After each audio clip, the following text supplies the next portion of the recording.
Da bi zaščitili prebivalce pred nevarnim tobačnim dimom, od prvega dneva letošnjega leta velja prepoved rabe kadilnic. Obiskali smo 2 kluba, kjer so še do konca preteklega leta poseben prostor za zabavo imeli tudi kadilci.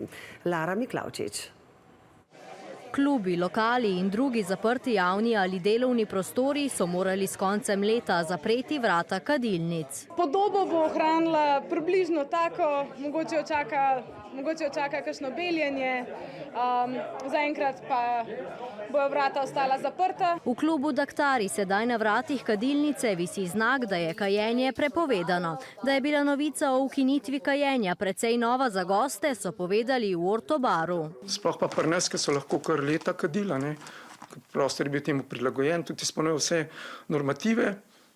Je zdaj to pač prekinjeno. Kadilnice pa so morali ukiniti tudi na ljubljanskem letališču. So pa v ta namen že vzpostavili 2 točki za kajenje, še 3. bodo. A kadilnice niso bile zgolj območje kajenja, temveč tudi prostor srečevanja in združevanja, pravijo lastniki in zaposleni v klubih. V takem malem prostoru hitro preslišiš kakšen zanimiv pogovor koga, pa se pa malo štulaš zraven ali pa kdo to tebi naredi, pa hitro padeš v kakšno lepo debato. Po njihovem mnenju je bilo enoletno prehodno obdobje za ukinitev prekratko, njihovi predlogi pa neuslišani. Pravne osebe so globljene, če bo nekdo kadil, ampak za posameznika je to 125 evrov, globa za pravno osebo pa od 4.000 do 33.000.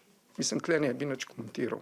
Saj da ne bodo igrali nadzornikov za vsako prižgano cigareto. Nas pa zanima, zakaj lahko cigarete kupuješ 24 ur na dan, če je to tak problem, Ministrstvo za zdravje namerava do leta 2030 zmanjšati delež kadilcev z 23 na 15%. V ta namen bodo predvsem povečali nadzor nad oglaševanjem in prodajo tobačnih izdelkov in ozaveščali o negativnih posledicah uporabe tobaka.